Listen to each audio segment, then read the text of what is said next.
Hello students, welcome back to physics with Shubham sir.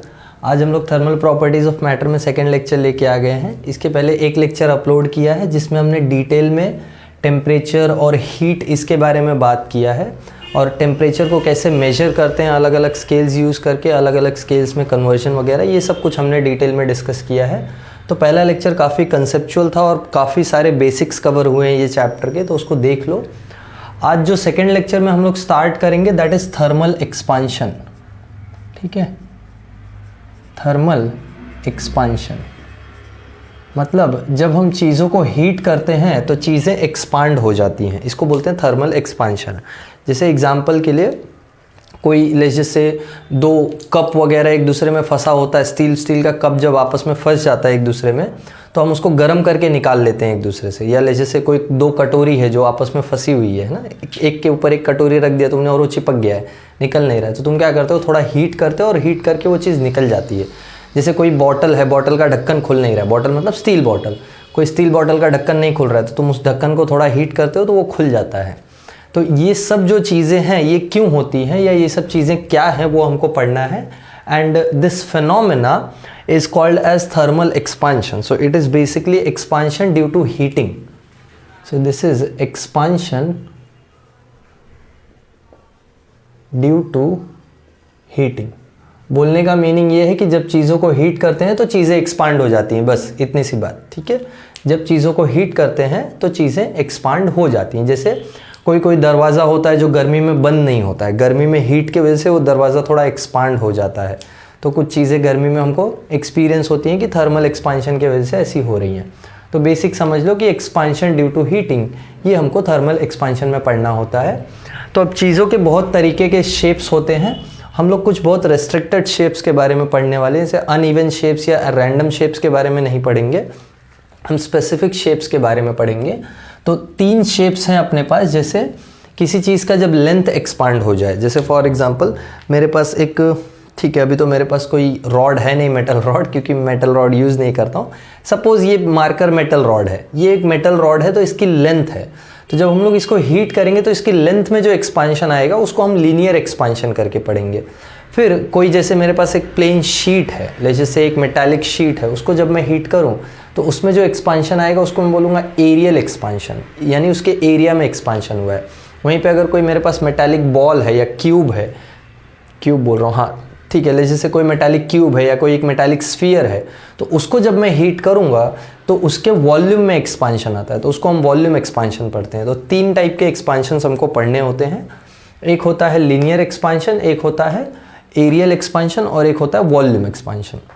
देखो ये expansion होता ही क्यों है। जैसे फॉर एग्जांपल मेरे पास ये एक मेटल रॉड है, सपोज जैसे ये एक मेटल रॉड है, ठीक है, इस मेटल रॉड को मैं हीट करूं तो एक्सपांशन होगा ही क्यों, क्या रीज़न है एक्सपांशन होने का। सपोज जैसे मैंने यहाँ से हीट करना चालू किया, या सपोज ले जैसे ओवरऑल इसको इवनली हीट किया मैंने कहीं से भी, सपोज यहाँ से मैंने हीट देना चालू किया, ठीक है, ये हीट का सोर्स है, मैं इसको यहाँ से हीट दे रहा हूँ। क्यू मतलब हीट होता है, चैप्टर में हम लोग देखेंगे धीरे धीरे। क्यू यानी हीट। तो सपोज़ यहाँ से मैंने इसको हीट करना चालू किया तो देखो होता क्या है, पिछले लेक्चर में हमने थोड़ा सा डिटेल में तुमको समझाया था, या मैंने तुमको डिटेल में समझाया था, वो ये कि जब भी कोई सब्सटेंस को हम हीट देते हैं तो उसके मॉलिक्यूल्स का वाइब्रेशंस बढ़ता है एक्चुअल में। याद है टेम्परेचर क्या था, temperature was nothing but the average kinetic energy of all the molecules. तो मॉलिक्यूल्स जितने फास्ट वाइब्रेट कर रहे हैं या जितना ज़्यादा वाइब्रेट कर रहे हैं उसी को हम उस बॉडी का टेम्परेचर बोलते हैं। जैसे सॉलिड्स में मॉलिक्यूल्स कम वाइब्रेट करते हैं या कम मूव करते हैं बोल सकते हो, वेयर एज लिक्विड में मॉलिक्यूल्स ज़्यादा मूव कर पाते हैं बाउंड्री में, और गैसेज में मॉलिक्यूल्स रैंडमली कहीं भी मूव कर पाते हैं। तो इसलिए गैस मॉलिक्यूल की काइनेटिक एनर्जी सबसे ज़्यादा होती है, यानी गैस का टेम्परेचर सबसे ज़्यादा होता है। इसीलिए वाटर के केस में आइस का टेम्परेचर कम, वाटर का टेम्परेचर ज़्यादा, स्टीम का टेम्परेचर उससे भी ज़्यादा, क्योंकि स्टीम गैसियस स्टेट है, वाटर लिक्विड स्टेट है और आइस सॉलिड स्टेट है। ठीक है, तो जब मैं इसको हीट करता हूँ तो देखो होता क्या है, जो इसके मॉलिक्यूल्स हैं ना वाइब्रेट हो रहे हैं, वो अब वाइब्रेशन बड़े एम्पलीट्यूड के साथ करते हैं या लार्जर एम्पलीट्यूड के साथ। तो ये लार्जर एम्पलीट्यूड के साथ वाइब्रेशन करने के वजह से ये अपने बगल वाले मॉलिक्यूल्स का भी वाइब्रेशन लार्जर एम्पलीट्यूड का बना देते हैं, फिर उनके बगल वाले का भी वाइब्रेशन लार्जर एम्पलीट्यूड, उनके बगल का भी वाइब्रेशन लार्जर एम्पलीट्यूड। यानी बेसिकली जो मॉलिक्यूल्स पहले इतना वाइब्रेट कर रहे थे, हीट मिलने के बाद आफ्टर हीटिंग आफ्टर हीटिंग अब ये लार्जर एम्पलीट्यूड से वाइब्रेट कर रहे हैं। तो अब मॉलिक्यूल्स ज़्यादा जगह ले रहे हैं, यानी मॉलिक्यूल्स के बीच में सेपरेशन बढ़ रहा है। तो इन सिंपल वर्ड्स क्या होगा मालूम है, ये रॉड पूरा का पूरा एक्सपांड होगा। क्यों? क्योंकि अब मॉलिक्यूल्स एक दूसरे से दूर जा रहे हैं ना। अरे सबको तो जगह चाहिए वाइब्रेशन करने के लिए, क्योंकि उनका एम्पलीट्यूड ऑफ वाइब्रेशन बढ़ रहा है ना। अब ज़्यादा डिस्टेंस का वाइब्रेशन करना है उनको, तो ये वाइब्रेशन की वजह से इनके बीच में सेपरेशन बढ़ता है, जिससे सब्सटेंस एक्सपांड होता है। और जब ये वाइब्रेशन बढ़ता है एक डायमेंशन में, यानी लीनियरली बढ़ता है, तो हम इसको बोलते हैं लीनियर एक्सपांशन। जब ये एरियली बढ़ता है या लेंथ और ब्रेड्थ में बढ़ता है, तो हम उसको बोलते हैं एरियल एक्सपांशन। और जब 3D में बढ़ता है तो हम उसको बोलते हैं वॉल्यूम एक्सपांशन। समझा बात? फ़र्क समझ में आया ना? तो इसीलिए जब हम लोग बोलेंगे लीनियर एक्सपांशन, उसका मतलब होगा कि बॉडी का लेंथ चेंज हो गया है। So first is linear expansion. Linear expansion मतलब क्या? लीनियर एक्सपांशन मतलब होता है increase in the length of a rod. हम लोग रॉड ही लेंगे क्योंकि रॉड का लेंथ शेप ज़्यादा डोमिनेंट होता है, या उसमें लेंथ शेप होता है। बाकी उसका एरिया हम लोग काउंट नहीं करते हैं, पर उसमें भी एरिया होता है, उसका वॉल्यूम भी होता है, ये सब भी हम काउंट नहीं करते हैं। तो इसलिए मैं बोल रहा हूँ हम बहुत स्पेसिफिक बात करने वाले हैं। Length of a rod due to heating. जब हम इसको हीट करते हैं तो रॉड का लेंथ बढ़ता है। तो देखो हमको पढ़ना क्या है इसमें, हमको इसमें कुछ स्पेसिफिक चीज़ें पढ़नी। जैसे फॉर एग्जांपल ये रॉड था, देखो ये रॉड था जिसका ओरिजिनल लेंथ सपोज L1 था, ठीक है। ये L1 लेंथ किसी टेम्परेचर T1 पे था, समझा? ये L1 लेंथ किसी टेम्परेचर T1 पे था। फिर मैंने इसको हीट किया, ठीक है। मैंने इस रॉड को हीट किया और हीट करने के बाद इस रॉड का लेंथ बढ़ गया, थर्मल एक्सपांशन ना। तो इस रॉड का लेंथ बढ़ गया। सपोज इस रॉड का लेंथ बढ़ के हो गया L2 और मैंने इसको हीट किया है टेम्परेचर T2 तक। मतलब T1 से T2 तक मैंने इसको हीट किया। देखो टेम्परेचर बढ़ेगा ना, हीट करोगे तो सिंपल चीज़ें समझ में आनी चाहिए। टेम्परेचर हीट करोगे तो बॉडी का टेम्परेचर बढ़ेगा। तो मैंने इसको हीट किया, पहले टेम्परेचर इसका T1 था, अब टेम्परेचर T2 हो गया। यानी टेम्परेचर T1 पे इसका लेंथ था L1, टेम्परेचर T2 पे इसका लेंथ था L2। समझा बात? ठीक है। तो चेंज इन लेंथ अगर मैं बात करूं तो चेंज इन लेंथ क्या होगा? चेंज इन लेंथ ये हो जाएगा L2 माइनस L1, करेक्ट। इसको हम लोग लिखेंगे डेल्टा L। ध्यान से समझो, चेंज इन लेंथ को मैं क्या लिखूंगा? Delta L। कितना चेंज इन लेंथ आया चाहिए तो यहाँ से तुम फाइंड आउट कर सकते हो। ये इसका ओरिजिनल लेंथ था इतना, ये सो नो, ये L1 है और ये टोटल मिला के कितना हो गया? Change in length delta L।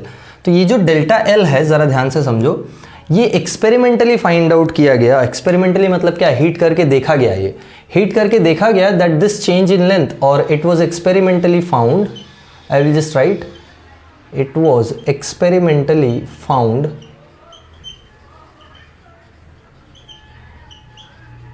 कि delta L is directly proportional to original length। मतलब ओरिजिनली रॉड जितना बड़ा होगा हीट करने पे उतना ज़्यादा उसका एक्सपांशन होगा। ओरिजिनली रॉड जितना बड़ा होगा हीट करने पे उसका एक्सपांशन उतना ही ज़्यादा होगा। ये एक्सपेरिमेंटल फैक्ट है, इसके बारे में परेशान होने का ज़रूरत नहीं है। दूसरा और एक चीज़ देखा गया कि ये जो चेंज इन लेंथ है ये डायरेक्टली डिपेंडेंट है चेंज इन टेम्परेचर पे। मतलब मैं इसको जितना ज़्यादा टेम्परेचर चेंज करूँगा, चेंज इन टेम्परेचर ज़्यादा कब होगा? जब ज़्यादा टाइम तक हीट दोगे ना तो टेम्परेचर ज़्यादा बढ़ेगा। तो चेंज इन टेम्परेचर पे डायरेक्टली डिपेंडेंट है।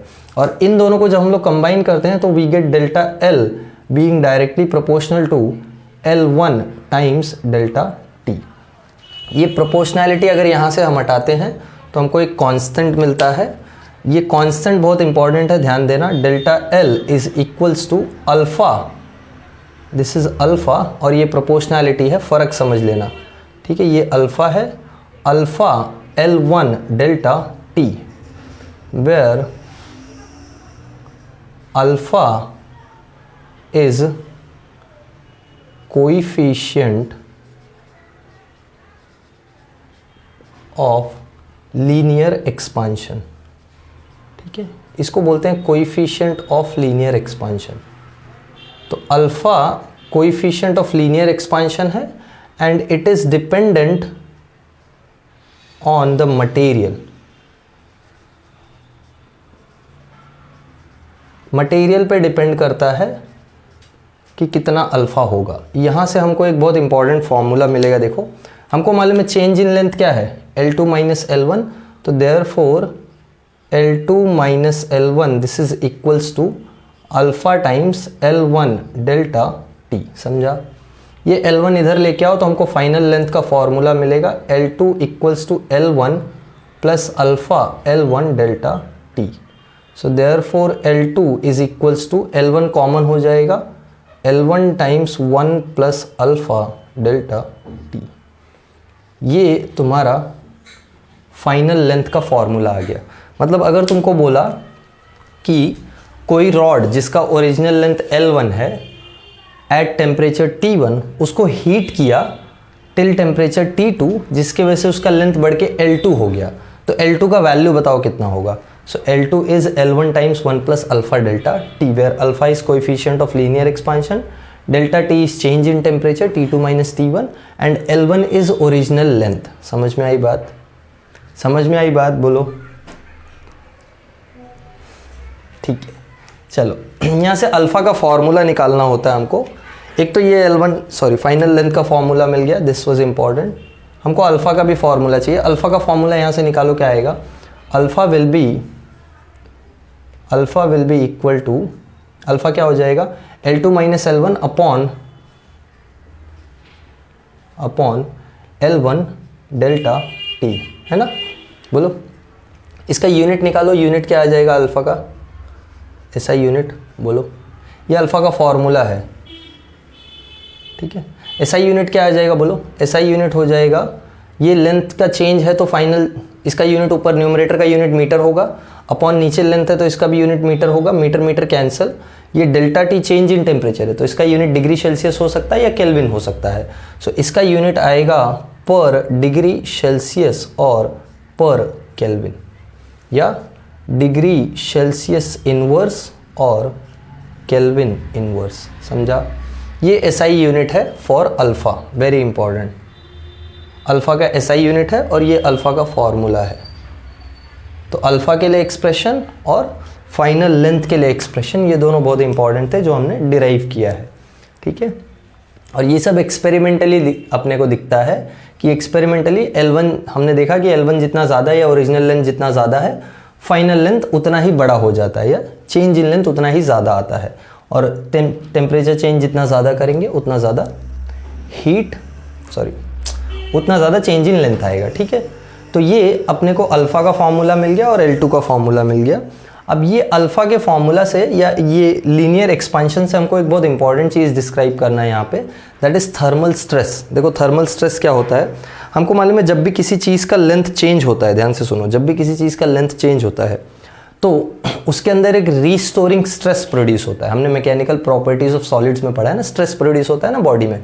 अरे इसका लेंथ बढ़ रहा है ना, तो इसके पास इलास्टिसिटी का प्रॉपर्टी होगा क्योंकि ये मेटल रॉड है, तो इलास्टिसिटी के प्रॉपर्टी की वजह से इसके अंदर एक स्ट्रेस प्रोड्यूस होगा, थर्मल स्ट्रेस। तो वो थर्मल स्ट्रेस मुझे निकालना है कि थर्मल स्ट्रेस का वैल्यू कितना होगा। तो देखो चेंज इन लेंथ हमको मालूम है अल्फ़ा L1 डेल्टा T है फ्रॉम थर्मल एक्सपांशन, और change in length from elasticity भी हमको मालूम है, यूज़ करूँगा उसको मैं और फिर थर्मल स्ट्रेस का फॉर्मूला निकालूंगा। ये नोट डाउन कर लिया है? बोलो। चलो नोट डाउन किया तो मैं मिटा रहा हूँ।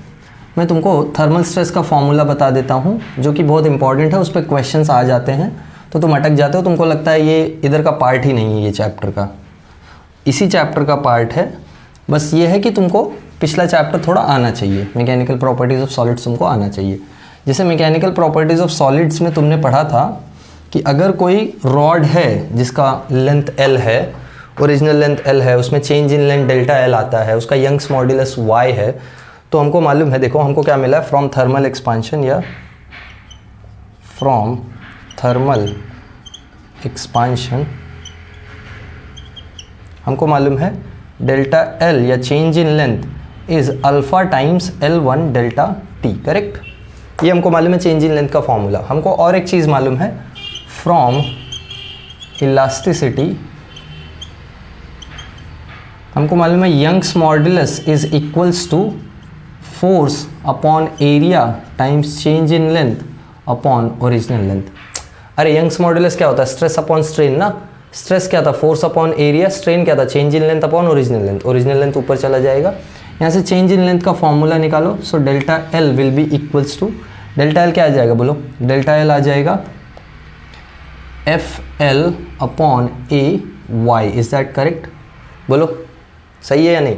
ठीक है, ये डेल्टा एल का वैल्यू है, ज़रा ध्यान से देखो, डेल्टा एल को हम लोग क्या लिख सकते हैं, एफ अपॉन ए क्या होता था, स्ट्रेस होता था, यानी this is stress times original length upon Young's modulus, समझा बात। तो डेल्टा एल का वैल्यू ये मिल गया और डेल्टा एल का वैल्यू ये मिल गया है। थर्मल एक्सपांशन से ये आ रहा है और इलास्टिसिटी से ये आ रहा है, दोनों चेंज इन लेंथ सेम होंगे क्योंकि रॉड एक ही है। इसी रॉड के बारे में बात कर रहे हैं हम लोग, इसी रॉड में हीट के वजह से एक्सटेंशन हुआ है बस। तो एक्सटेंशन का फॉर्मूला तो यही है ना अभी भी, तो दोनों को इक्वेट करेंगे। So therefore alpha L1 delta T is equals to stress times L upon Y। ज़रा ध्यान से देखो, L1 क्या है, ओरिजिनल लेंथ ना, यहाँ L क्या होता है, ओरिजिनल लेंथ, तो यहाँ L की जगह हम क्या लिखेंगे, L1, तो ये L1, ये L1 कैंसिल, स्ट्रेस का फॉर्मूला क्या मिल रहा है, therefore stress is equals to Y, यहाँ आ जाएगा, L1 कैंसिल हो गया है, यानी Y अल्फा डेल्टा T, ये आया थर्मल स्ट्रेस का फॉर्मूला। मतलब जब हम चीज़ों को हीट करते हैं तो इतना स्ट्रेस प्रोड्यूस होता है बॉडी में, या जब हम किसी रॉड को हीट करके एक्सपांड करते हैं तो इतना स्ट्रेस प्रोड्यूस होता है, इसलिए इसका नाम, इसको बोलते हैं हम थर्मल स्ट्रेस। वेरी इंपॉर्टेंट, ठीक है, इसको रखना अपने पास, इस पे क्वेश्चंस आते हैं बार बार, तो तुमको कभी भी पूछ देता है कि थर्मल स्ट्रेस बताओ कितना होगा, या थर्मल स्ट्रेस का यूज़ करके तुमको एग्जाम्पल सॉल्व करने को बोल देगा, न्यूमेरिकल सॉल्व करने को बोल देगा, ये सब चीज़ें तो याद रखना, ठीक है। लेंथ का एक्सपांशन समझ में आया ना, लीनियर एक्सपांशन। लीनियर एक्सपांशन में होता क्या है, ओरिजिनल लेंथ हीट करने की वजह से बढ़ जाती है, तो change in length directly proportional to original length है, change in length directly proportional to change in temperature है। तो उसका यूज़ करके हम लोग फाइनल फार्मूला बनाते हैं, जिससे हमको अल्फा का फॉर्मूला मिला और फाइनल लेंथ का फॉर्मूला मिला, ठीक है। इक्वेशन ए और बी जो तुमने अभी लिखा है, फिर ये इक्वेशन सी थर्मल स्ट्रेस के लिए, ठीक है। अब हम लोग बात करने जा रहे हैं एरियल एक्सपांशन या सुपरफिशियल एक्सपांशन, उसको सुपरफिशियल एक्सपांशन भी बोलते हैं। चलो ये नोट डाउन कर लिया है, ऑलराइट, ठीक है। ये तो लेंथ का एक्सपांशन हो गया, अब हम एरिया का एक्सपांशन देखते हैं।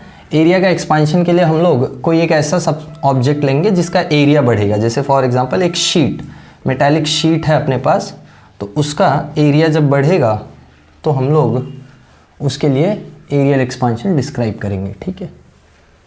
सेकंड, अब ये फटाफट कर लेते हैं, इसमें टाइम नहीं लगाएंगे, एरियल और वॉल्यूम एक्सपांशन फटाफट करते हैं। Second, areal expansion. Areal expansion क्या है, या सुपरफिशियल एक्सपांशन इसको नाम दे दो, नाम होता है बुक में इसीलिए, superficial expansion. It is expansion in the area of the sheet due to heating। Heating की वजह से एरिया में जो एक्सपांशन आता है। एग्जाम्पल के लिए ले लो, जैसे सपोज ये एक शीट था जिसका ओरिजिनल एरिया था A1, इसको हमने हीट कर दिया है, हीटिंग करने की वजह से इसका एरिया बढ़ गया, ठीक है, इसका एरिया बढ़ के हो गया A2, ऑलराइट, इसका एरिया हो गया बढ़ के A2 बस। अब हमको मालूम है कि ये जो चेंज इन एरिया आया है, चेंज इन एरिया, जिसको हम डेल्टा A लिखेंगे, this is final area minus initial area, correct. और ये change in area experimentally find out किया गया that it is directly proportional to original area, and this change in area is directly proportional to change in temperature. समझा, same, exact same, जैसा linear expansion में किया ना, वही same चीज़ है, कुछ नया नहीं है, ठीक है, फाइन। सो कंबाइन करेंगे, therefore delta A is directly proportional to A1 delta T। यहाँ से प्रोपोर्शनैलिटी हटाओगे तो delta A is equals to beta times A1 delta T, where beta is coefficient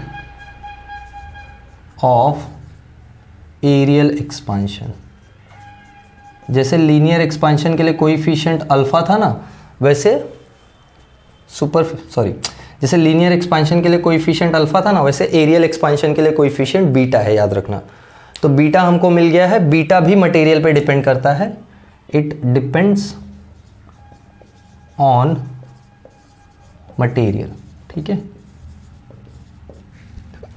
fine, यहां से हम फाइनल एरिया का formula निकाल लेंगे। देखो चेंज इन एरिया क्या है, A2 minus A1, this is equals to beta times A1 delta T.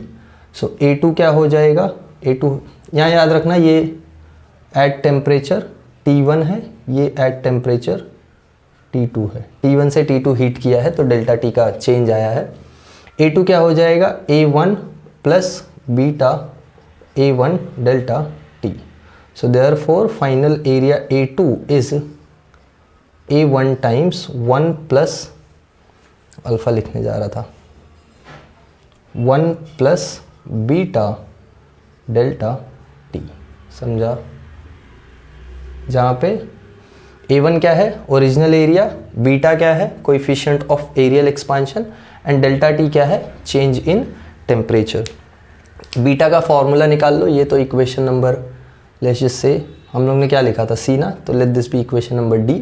यहाँ से बीटा का एक्सप्रेशन निकालो। So therefore beta will be equals to A2 minus A1 upon A1 delta T. ध्यान से देखो, यहाँ यूनिट मीटर स्क्वायर आएगा, यहाँ मीटर स्क्वायर आएगा, कैंसिल, डेल्टा टी का फिर से यूनिट आया, तो SI unit for beta is also per degree Celsius और पर केल्विन, या फिर डिग्री सेल्सियस इनवर्स और केल्विन इनवर्स, ठीक है। कुछ नया नहीं था, एग्जैक्टली सेम था, बस यहाँ पे लेंथ की जगह पे क्या चेंज हुआ है, एरिया चेंज हुआ है, ठीक है, इसीलिए फटाफट करा दिया है, कुछ नया नहीं है यहाँ पे बताने के लिए। एक बार वॉल्यूम एक्सपांशन हो जाए फिर हम अल्फा बीटा और जो वॉल्यूम का कोएफिशिएंट आएगा तीनों में रिलेशन देख लेंगे, और इतना ही तुमको थर्मल एक्सपांशन में पढ़ना होता है, ठीक है। चलो ये हो गया, लीनियर एक्सपांशन हो गया अपना, एरियल एक्सपांशन हो गया। अभी लास्ट वाला है वॉल्यूम एक्सपांशन, जहाँ पे पूरा पूरा वॉल्यूम एक्सपांड हो जाता है, ठीक है। चलो ये मैं रफ करूँ, तुमको इतना ही करना होता है, फाइनल एरिया के लिए फॉर्मूला निकालना है और बीटा के लिए फॉर्मूला निकालना है। तुम्हारा ये बीटा का फॉर्मूला हो गया, इसको चाहिए तो हाँ हम इक्वेशन नंबर डालते हैं ना इसको भी। सो बीटा को हम लोग बोल देते हैं इक्वेशन नंबर ई, ठीक है। फाइन, चलो खुश हो जाओ। Done, okay. चलो अब हम लोग बात करेंगे वॉल्यूम एक्सपांशन का, कि कैसे हीट करने से वॉल्यूम एक्सपांड होता है और वॉल्यूम एक्सपांशन में क्या फॉर्मूला आता है। एग्जैक्ट सेम फॉर्मूला आएगा, कुछ नया नहीं आएगा, तुमको समझ में आ गया होगा। जो चेंज इन वॉल्यूम होगा वो डिपेंड करेगा ओरिजिनल वॉल्यूम पे, जो चेंज इन वॉल्यूम होगा वो डिपेंड करेगा टेम्परेचर चेंज पे, और फिर फाइनली तुम्हारा फाइनल वॉल्यूम का फॉर्मूला आ जाएगा। बस ये होगा कि कोएफिशिएंट अलग होगा और कुछ नया बात नहीं होगा यहाँ पे, ठीक है। कोएफिशिएंट अलग होगा यहाँ पे। देखो थोड़ा गामा के बारे में डिस्कस करूँगा मैं, वो इम्पॉर्टेंट होता है क्योंकि चीज़ों का वॉल्यूम ही बढ़ता है यूजुअली। अरे तुम ये पेन को हीट करोगे तो तुम बोल सकते हो सिर्फ इसका लेंथ बढ़ेगा, नहीं, अरे ये पेन का साइज़ भी बढ़ सकता है। मतलब अगर इसका ये क्रॉस सेक्शन बढ़ा और इसका लेंथ बढ़ा तो एरिया इंटू लेंथ क्या होता है, वॉल्यूम ना, एक्चुअल में वॉल्यूम बढ़ा, तो चीज़ों का वॉल्यूम ही बढ़ता है एक्चुअल में। लेंथ तो हम ओवर सिंप्लीफाइड बात कर रहे होते हैं, चलो कोई बात नहीं। थर्ड हम लोग बात कर लेते हैं वॉल्यूम एक्सपांशन, ठीक है। देखो वॉल्यूम एक्सपांशन क्या है, expansion in the volume of a substance by heating. तो यहाँ मैं सब्सटेंस इसलिए ले रहा हूँ क्योंकि शेप कोई भी रैंडम शेप हो सकता है। एग्जाम्पल के लिए हम लोग एक क्यूब ले लेते हैं, सपोज ये एक छोटा क्यूब है, ठीक है। ये छोटा क्यूब है जिसका ओरिजिनल वॉल्यूम है V1, कुछ टेम्परेचर T1 पे। इसको हमने हीट किया, हीट करने के बाद ये एक्सपांड हुआ और एक्सपांड करने पे इसका वॉल्यूम बढ़ गया, ठीक है। थोड़ा और बढ़ा देते हैं वॉल्यूम, दिखना तो चाहिए ना, वॉल्यूम बढ़ गया है, ठीक है। सपोज इसका वॉल्यूम बढ़ गया,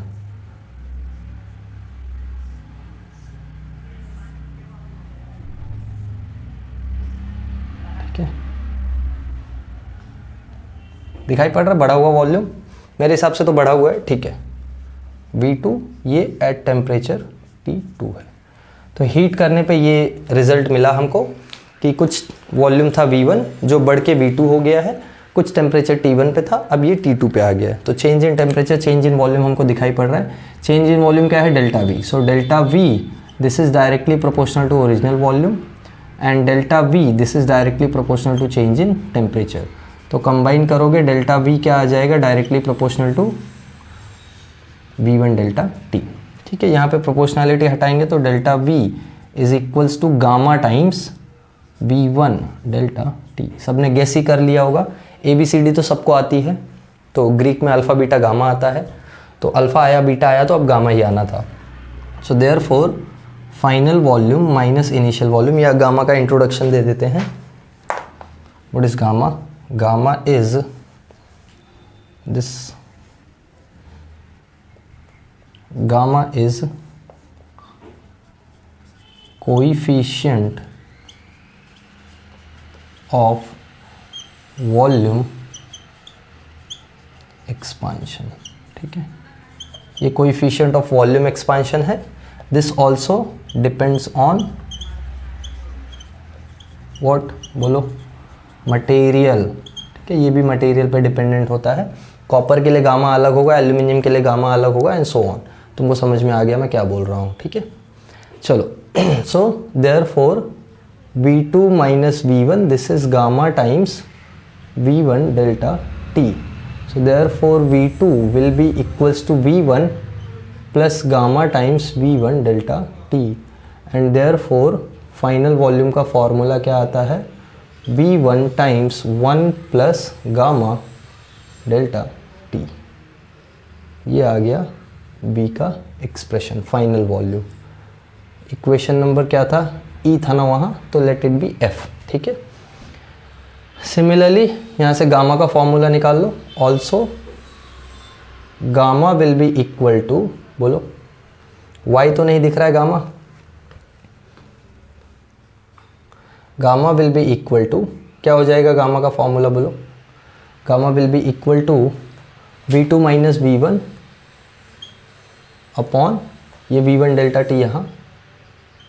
सो दिस वॉल्यूम का यूनिट कैंसल, डेल्टा T का यूनिट बचेगा। सो SI यूनिट फिर से कुछ नया नहीं हो रहा है यहाँ पे, SI यूनिट फिर से आ जाएगा पर डिग्री सेल्सियस और पर केल्विन, या डिग्री सेल्सियस इनवर्स और केल्विन इनवर्स। ठीक है, तो ये वॉल्यूम एक्सपांशन में जो पढ़ना होता है हमको हमने पढ़ लिया है। थोड़ा मैं गामा का तुमको एक ग्राफ बताऊंगा, थोड़ा वो ग्राफ देखेंगे हम लोग, और फिर हम लोग अल्फ़ा बीटा और गामा में रिलेशन देखते हैं, या पहले अल्फ़ा बीटा गामा में रिलेशन बता देता हूँ, फिर हम लोग देखते हैं ग्राफ भी। ठीक है, चलो ये नोट डाउन कर लो, अच्छे से नोट डाउन करो एक एक चीज़। मैं थोड़ा पानी पी लूँ। चलो नोट डाउन कर लिया था मैंने, ये रफ कर दिया है कुछ पार्ट। देखो ये जो गामा है ना, इसका ग्राफ थोड़ा डिस्कस कर लेते हैं हम लोग। जैसे गामा हम लोग ने यहाँ पे कैसे इंट्रोड्यूस किया? गामा हमने बोला कि ये कांस्टेंट ऑफ प्रोपोर्शनैलिटी है ना, तो गामा एक कांस्टेंट एक्चुअल में होता नहीं है, गामा खुद भी टेम्परेचर पे डिपेंडेंट होता है। तो अगर हम गामा का graph with respect to temperature plot करें तो हमको ग्राफ कुछ ऐसा देखने को मिलता है, समवॉट लाइक दिस, ऐसा एक ग्राफ मिलता है। और ये जो ग्राफ है ये क्लियरली इंडिकेट कर रहा है कि गामा का जो वैल्यू है वो टेम्परेचर के हिसाब से चेंज हो रहा है ना। अरे अगर ये टेम्परेचर के हिसाब से चेंज नहीं हो रहा है तो ग्राफ एक स्ट्रेट लाइन होना चाहिए parallel to time axis, sorry temperature axis. तो देखो ये जो, अगर हम लोग टेम्परेचर एक नॉर्मल में एवरेज रेंज ले रहा हूँ तो 200 केल्विन, ये 500 केल्विन, तो क्लियरली दिखाई पड़ रहा है ये अराउंड 500 केल्विन के आसपास ये एक कांस्टेंट वैल्यू ले रहा है। तो बस इतना याद रखो, gamma varies with temperature and is constant only at higher temperatures। ये बात याद रखना, गामा का जो वैल्यू है वो सिर्फ हायर टेम्परेचर्स के लिए कांस्टेंट है। जैसे देखो यहाँ 500 के बाद ये कांस्टेंट हो गया है गामा, बाकी सब जगह गामा चेंज हो रहा है। तो गामा टेम्परेचर के साथ चेंज होता है, ये बात याद रखना। कहीं एमसीक्यू वगैरह में मिल जाएगा छोटा मोटा क्वेश्चन, तो फिर तुमको लगेगा कि ये तो पढ़ाया ही नहीं गया, या तो ये तो, या फिर ये तो हमारे चैप्टर में नहीं, ये बहुत अलग चीज़ पूछ दिया है। तो ऐसा अलग चीज़ नहीं है कुछ, ये ग्राफ भी तुम्हारे बुक में दिया होगा, ज़रा बुक को खोलोगे तो तुमको दिखाई पड़ेगा। और मैं तुमको बता दूं, स्टेट बोर्ड वालों और CBSE दोनों लोग जो ये चैप्टर देख रहे हैं अभी lecture, just make sure that you practice numericals on these. तुम्हारे बुक में इनफ सॉल्व न्यूमेरिकल्स दिए होते हैं हर एक टॉपिक के बाद। तो हर एक टॉपिक के बाद जो सॉल्व न्यूमेरिकल्स है, जैसे हमने अल्फ़ा का फॉर्मूला किया तो अल्फ़ा पे सॉल्व न्यूमेरिकल दिया होगा तुम्हारे बुक में, CBSE में भी, NCERT के बुक में भी दिया होगा और HSC के बुक में भी दिया है। It's nothing that I am talking कि नहीं होगा, ये है ही। तो ध्यान से देखो, न्यूमेरिकल्स को थोड़ा सॉल्व करो। हम लोग भी न्यूमेरिकल्स पार्ट स्टार्ट करेंगे, सारे न्यूमेरिकल्स भी कवर करेंगे हर एक टॉपिक पे, तो जल्दी ही वो स्टार्ट करते हैं। अभी फ़िलहाल मैं थियरी पूरा कवर करने का ट्राई कर रहा हूँ। तो ये नोट डाउन हो गया, ये ग्राफ बना लेना अच्छे से, और ध्यान से देखो gamma is constant at higher temperatures, ठीक है। चलो ये ग्राफ बना लिया है, फाइन। अब हम लोग पढ़ेंगे, या हम लोग डिराइव कर लेते हैं relation between alpha beta and gamma. हम लोग अल्फ़ा बीटा और गामा में रिलेशन डिराइव करेंगे। स्पेशली हमको अल्फ़ा को रिप्रेजेंट करना है बीटा और गामा में। देखो पहले हम लोग डिराइव करेंगे relation between alpha and beta. कैसे डिराइव करेंगे देखो, कंसिडरेशन ले लो, कंसिडर कर लो एक शीट है, ठीक है, एक स्क्वायर शीट ले लो जिसका ओरिजिनल जो साइड लेंथ है वो साइड लेंथ है L1, ओके। तो इसका एरिया क्या हो जाएगा, ये सब इसका side length L1 eight temperature T1, ठीक है। और इसका जो एरिया होगा A1 वो क्या हो जाएगा, वो हो जाएगा L1 स्क्वायर, क्योंकि ये स्क्वायर शेप का शीट है, कोई नई बात नहीं बता रहा हूँ, एरिया सबको मालूम है, लेंथ का स्क्वायर या साइड का स्क्वायर होता है। So what we are doing is we are consider a square sheet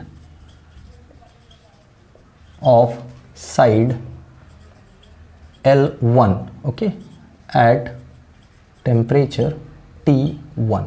ये कंसिडरेशन किया हमने, ठीक है। अब इसको अगर हम लोग हीट कर दें, देखो आफ्टर हीट करने के बाद सपोज इसका लेंथ, साइड लेंथ बढ़ गया या पूरा एरिया बढ़ गया है। अब इसका जो साइड लेंथ है वो चेंज होके L1 से L2 हो गया, ठीक है। सपोज इसका साइड लेंथ L1 से चेंज होके L2 हो गया है। अब ये किस टेम्परेचर पे आ गया है, एट टेम्परेचर T2। तो यहाँ इसका जो एरिया होगा A2 वो हो जाएगा L2 स्क्वायर। कोई परेशानी नहीं, ठीक है। इसका एरिया यहाँ A1 था, यहाँ A2 हो गया है। बेसिक थर्मल एक्सपांशन का ही बात कर रहे हैं, बस एरिया और लेंथ को रिलेट करते हुए चल रहे हैं, मतलब दोनों को कंबाइन कर रहे हैं, समझा। अटक मत जाओ यहाँ क्या हो रहा है। So after heating this sheet to a temperature T2, its length या साइड लेंथ लिखता हूँ मैं, हमने यहाँ पे साइड लेंथ लिखा है ना, so its side length becomes L2, ठीक है।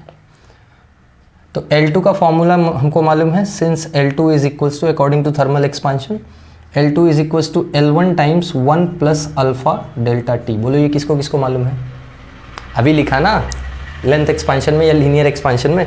तो लीनियर एक्सपांशन के हिसाब से हमको L2 का वैल्यू पता है, L2 is L1 times 1 plus alpha delta T, fine. हमको एक और चीज़ मालूम है कि also final area is actual initial area times 1 plus beta delta T। बोलो समझा या नहीं, ये भी हमको मालूम है, ठीक है। ज़रा देखो, अगर मुझे इस एरिया को इसमें इंट्रोड्यूस करना है तो मुझे A2 पता है क्या है, L2 स्क्वायर है। So since A2 is L2 square, यानी इस पूरे का स्क्वायर, यानी ये हो जाएगा L1 square 1 plus alpha delta T का स्क्वायर। बोलो समझा, समझ में आया नहीं, यही की स्टेप है तुम्हारा, ध्यान देना। So therefore final area A2 is L1 square times 1 plus alpha delta T the whole square, ठीक है। So therefore A2 is, L1 square क्या है बोलो, A1 है, तो इसको मैं लिख सकता हूँ A1 1 plus alpha delta T the whole square. ये इसको मैं बोल देता हूँ मेरा इक्वेशन नंबर 1, इसको मैं बोल देता हूँ मेरा इक्वेशन नंबर 2। हमको रिलेशन किस में चाहिए, अल्फ़ा और बीटा में ना। तो मैं ये दोनों इक्वेशंस को इक्वेट करता हूँ क्योंकि ये भी A2 है, ये भी A2 है। तो इक्वेटिंग 1 and 2 या फ्रॉम 1 and 2 क्या मिल रहा है हमको, ये A1 times 1 plus beta delta T, this is equals to A1 times 1 plus alpha delta T the whole square. ठीक है, बोलो सही है या नहीं। A1 कट, क्या बचा 1 plus beta delta T, this is equals to A plus B का होल स्क्वायर करो तो ये हो जाएगा 1 plus alpha square delta T square, A square plus B square plus 2 alpha delta T. बोलो हाँ या ना, अरे बोलो हाँ या ना। यही तो होता है A square plus B square plus 2AB। अब एक चीज़ ध्यान से समझ लो, अल्फ़ा का रेंज, बीटा का रेंज और गामा का रेंज, एक रेंज होती है अल्फ़ा बीटा और गामा की। जैसे अल्फ़ा का जो वैल्यू होता है, alpha is nearly 10 power -5 to 10 power -4 per kelvin, ये अल्फ़ा का रेंज है।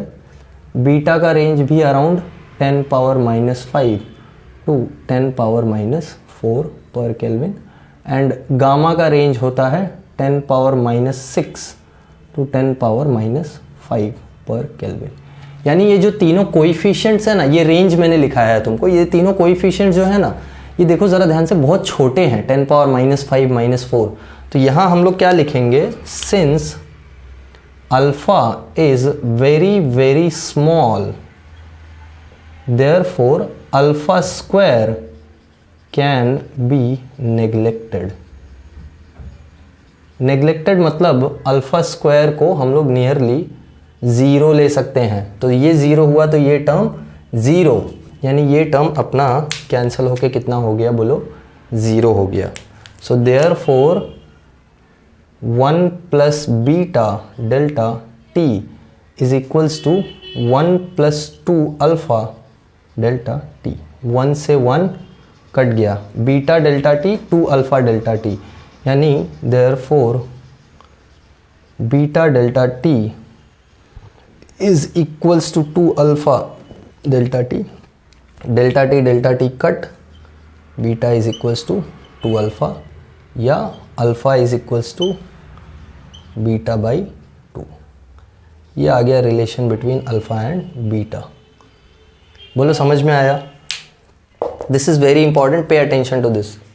अल्फ़ा और बीटा में रिलेशन देख लो, alpha is half of beta, ये याद रखना, अल्फ़ा बीटा का आधा होता है। ठीक है, alpha is half of beta for a given substance, एक गिवन सब्सटेंस के लिए। मतलब जैसे इसी सब्सटेंस का अगर मैं अल्फ़ा देखूंगा तो इसी सब्सटेंस के बीटा से आधा होगा। अलग अलग सब्सटेंस का अल्फ़ा बीटा मत रिलेट करने लग जाना। ये मत बोलना कि सर कॉपर का अल्फ़ा एल्यूमिनियम के बीटा से आधा होगा क्या, नहीं, अलाउड ही नहीं है ना वो चीज़। ये हमने एक ही सब्सटेंस के लिए अल्फ़ा और बीटा में रिलेशन निकाला है। देखो एक ही सब्सटेंस का अल्फ़ा लिया, उसी सब्सटेंस का बीटा लिया और फिर रिलेशन निकाला है। तो ये एक ही सब्सटेंस के अल्फ़ा बीटा में रिलेशन है। ठीक है, ये अच्छे से नोट डाउन करो। फिर हम लोग गामा और अल्फ़ा में रिलेशन निकाल लेते हैं और फिर जनरल एक्सप्रेशन बता देता हूँ। क्लियरली वो गामा बाई 3 आएगा, मैं बता देता हूँ। जिसको पता है, जिसको मतलब समझ में आ गया क्या हो रहा है यहाँ पे, तो वो खुद से भी सॉल्व कर सकता है। लेक्चर को यहाँ बंद कर दो, कोई ज़रूरी नहीं है। जिसको नहीं आ रहा है कैसे सॉल्व करना है, पॉज करके ट्राई करो, नहीं होता है तो भी लेक्चर को देखो आगे। ठीक है, मैं गामा का भी रिलेशन डिराइव कर देता हूँ। ये मैं पॉज करके रफ कर दूंगा। चलो नोट डाउन कर लिया था ना।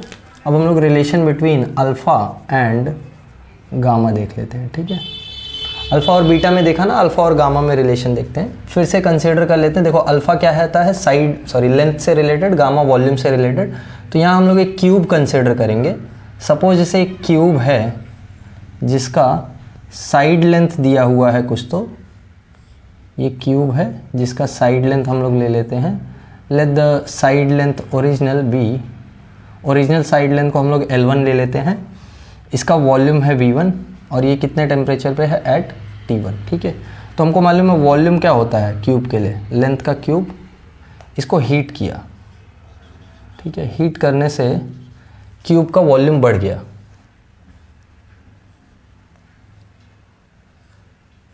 ओके, ये क्यूब का वॉल्यूम बढ़ गया और अब क्यूब का वॉल्यूम बढ़ के सपोज हो गया V2। दिखाई पड़ रहा है बढ़ा हुआ? नहीं दिखाई पड़ रहा है बढ़ा हुआ? ठीक है, थोड़ा और बड़ा बना देते हैं, कोई दिक्कत की बात नहीं है ना। मार्कर ही तो है, इंक ही तो है, कहाँ जाएगा, बन ही जाएगा। ठीक है, ओके,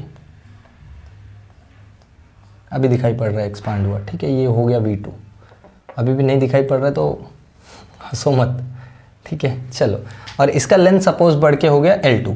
तो हमको मालूम है ये सब हो गया let's say at temperature T2, हमने T2 तक हीट किया और ये जो V2 है हमको मालूम है ये क्या हो जाएगा, L2 का cube. Correct?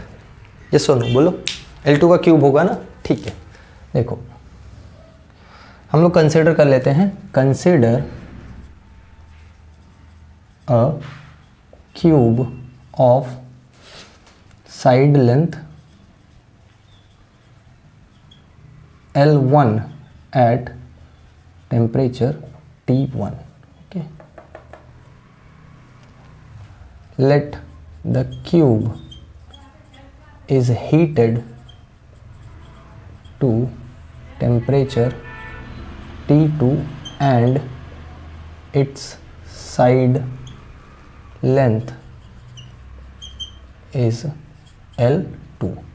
So therefore L2 हमको मालूम है ये क्या होता है, L1 times 1 plus alpha delta T। Correct? ये होता है फाइनल लेंथ। ऑल्सो हमको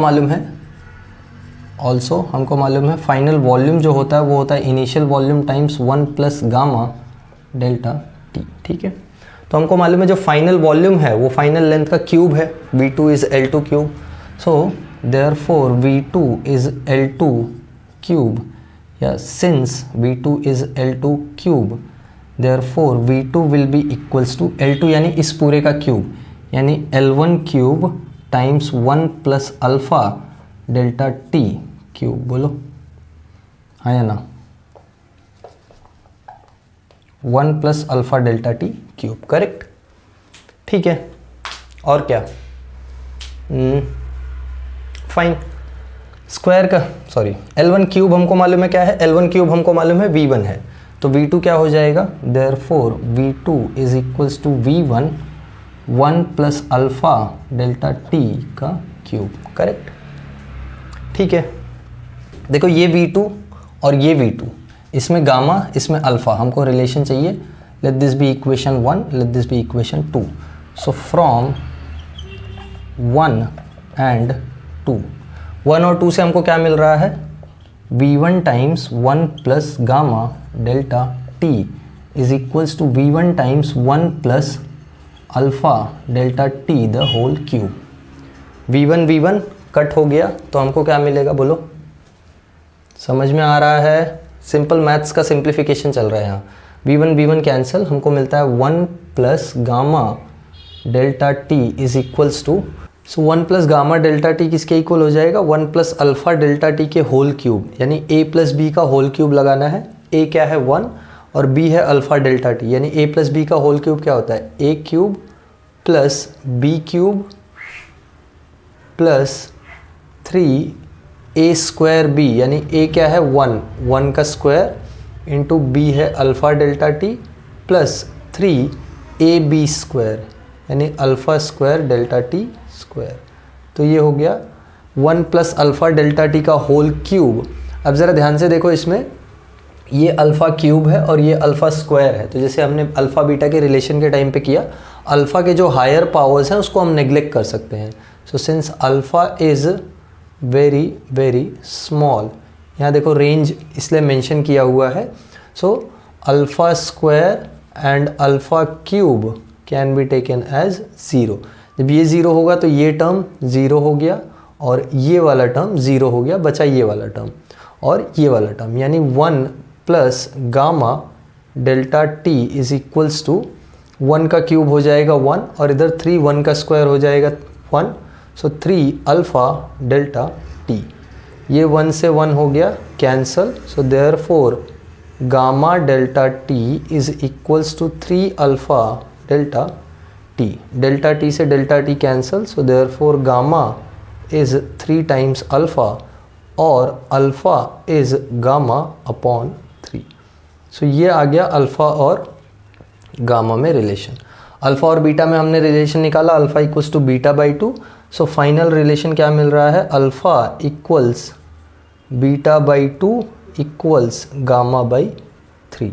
तो ये अल्फ़ा बीटा और गामा में रिलेशन था जो अपने को थर्मल एक्सपांशन में पूछता है। तो थर्मल एक्सपांशन में चैप्टर में इतना ही है जो हमको करना था, लेंथ का एक्सपांशन, एरिया का एक्सपांशन, वॉल्यूम का एक्सपांशन एंड देन उनके कोएफिशिएंट्स में रिलेशन, इतना ही थर्मल एक्सपांशन में पूछता है। एक एक्स्ट्रा चीज़ पूछता है जो होता है थर्मल स्ट्रेस, जो मैंने यहाँ पे कवर कर लिया है इस लेक्चर में। तो आई होप तुमको सब कुछ समझ में आया होगा, जो भी किया है लेक्चर में सब कुछ समझ में आया तो बताओ मुझे कमेंट्स में। कुछ डाउट है तो भी बताओ मुझे कमेंट्स में, I will solve it, don't worry. तो I will see you all in next video. Bye everyone, have a good day.